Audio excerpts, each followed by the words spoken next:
Bugun 14-yanvar Vatan himoyachilari kuni. Shu sababli biz O'zagradiz yangisadorlik jamiyatida kichik bir so'rovnoma o'tkazish niyatidamiz va hozir biz O'zagradiz yangisadorlik jamiyati xodimlaridan 14-yanvarga oid bo'lgan qiziqarli kichik bir savollarni berib, ularning fikrlarini birgalikda tinglaymiz. Ketdik. Siz harbiy xizmatni o'taganmisiz? O'taganman. Qanaqa esda qolarli voqealar bo'lgan? Esda qolardi voqea, postga turganda komandirimizni yaqinimizga yo'latmaganman. Jo'rayev, "Eta yaja" degandan keyin ruxsat berganman, mo'yna paday dedi. Birinchi marta tankga o'tirganimda shu o'qish tashlab harbiy bo'lib ketaymikin degan edim. Qiziqarli voqealar bo'lgan. O'zimizning xizmatdoshlar, yurtdoshlar bilan birgalikda boshqa respublika vakillari bilan xizmatda bo'lganmiz. Shu uydan uzoqda ota-onamizni qadriga yetib, shu uydagi ovqatlarni qadriga yetganmiz. Bu yoqda endi baribir begona joy, begona osh-ovqat bo'ladi. Baribir uyga mehrimiz boshqacha-da, baribir uy ovqati boshqacha. Poligonga borib, men harbiy mashg'ulot o'taganlarimiz o'sha qiziqarli. Chunki yosh bo'lganmiz. Taksi ekan deb turibdi, haydovchilikka olishgan. Harbiy xizmatda haydovchi bo'lgansiz. Ha, bu uncha odam srazi borib mashina olish mumkin emas-ku. Nimadan o'tiladi? Bu taksist deb turibdi, men to'g'ridan-to'g'ri haydovchilikka olishgan. Eng esda qolgani bitta sherigimiz o'ng oyoq bilan chap oyoq farqiga bormas ekan. Keyin o'sha shagat qilganda butun podani bitta o'sha buzganligi uchun biz bu kun ertalab 9 dan kech 7 soat 1 gacha faqat shagat qilganmiz-da. Kechqurun mashg'ulotni tugatib qaytganimizdagi bitta yoshroq yigitcha 27 kun qoldi degan. Hamma kulib olgan. Vatan himoyachisi bu. Vatan himoyachisi bu vatanimizni himoyalaydigan, harbiy xizmatda o'taydigan kishilarda oilasiga, ishiga, ko'cha-ko'yda mahallasiga e'tiborli bo'lgan odam bu ham bitta xizmat turi ekan. Ulug' bir kasbda, kasb masalan egalari bor-ku, vatan himoyachisi shu harbiylar bor-ku, ulug' bir kasb bu. Juda mas'uliyatli. Eng avvalo erkaklar o'zimiz shunday. Faqat qurol olib vatanni himoya qilish, balki o'zining ilmi bilan, bilimi bilan, kuch-qudrati bilan vatanni xizmatida bo'lish ham vatanni himoyasi deb hisoblayman. Yaqinlaringizni himoya qilib yoki shu vatanga boshqa tomonlama bo'lsa ham xizmat qilib, shu vatanning himoyasiga ozgina bo'lsa ham hissasini qo'shish deb o'ylayman. Oila himoyachisi, vatanimizning himoyachisi, ayollarimizni himoyachisi, farzandlarimizning himoyachisi. To'sboq. Tug'ilib o'sgan yurtiga, xalqiga, eliga xizmat qiladigan inson, qiladigan har bitta insonni vatan himoyachisi deb aytsa bo'ladi menimcha.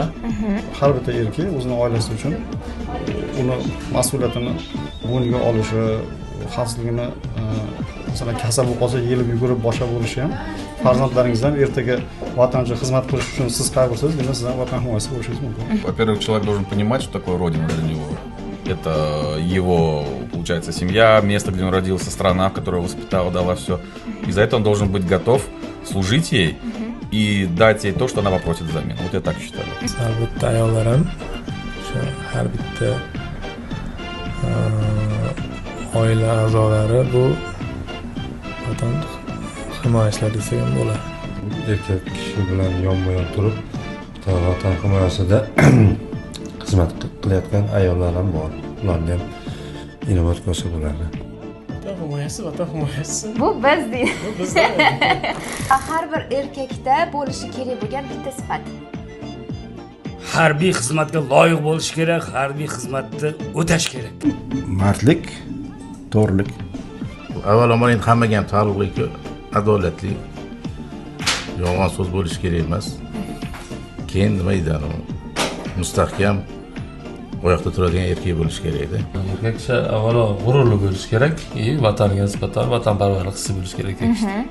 Shunaqa deb o'ylayman. Birinchi o'rinda g'urur bo'lish kerak. O'ziga ishonchi bo'lish kerak. Mardlik, jasurlik, to'g'ri so'zlik, mehnatsevarlik, ishchanlik, uyim joyim deydigan bo'lish kerak.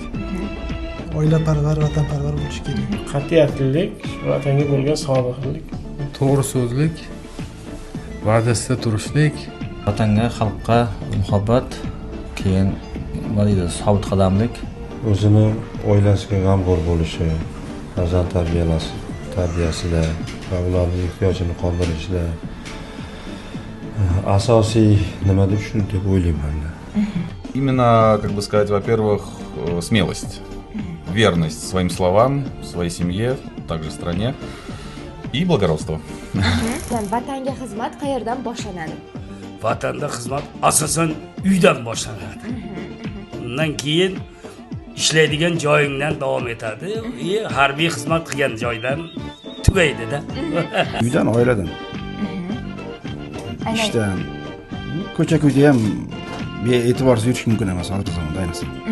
Uyingiz oshxonasidan boshlansa kerak, uyingiz ichidan ham boshlansa kerak. Oilangiz muhitini saqlab qolish, oilangiz muhitini eng avvalo oiladan boshlanadi.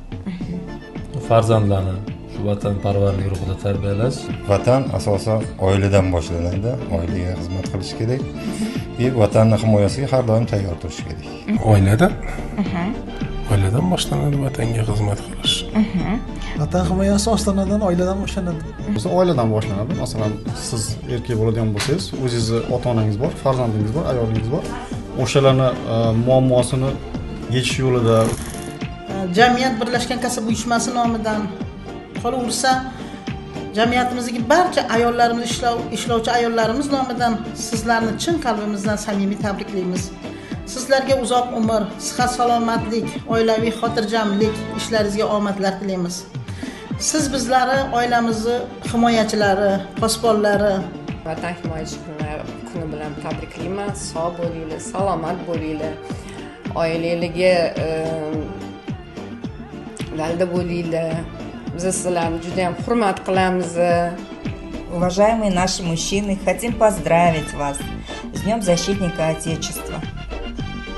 Пожелать вам, конечно, крепкого здоровья, долгих лет жизни, в семье вам благополучия. И мы благодарны вам за ваше мужество, героизм, отвагу. И пусть всегда и в каждой семье будет мир.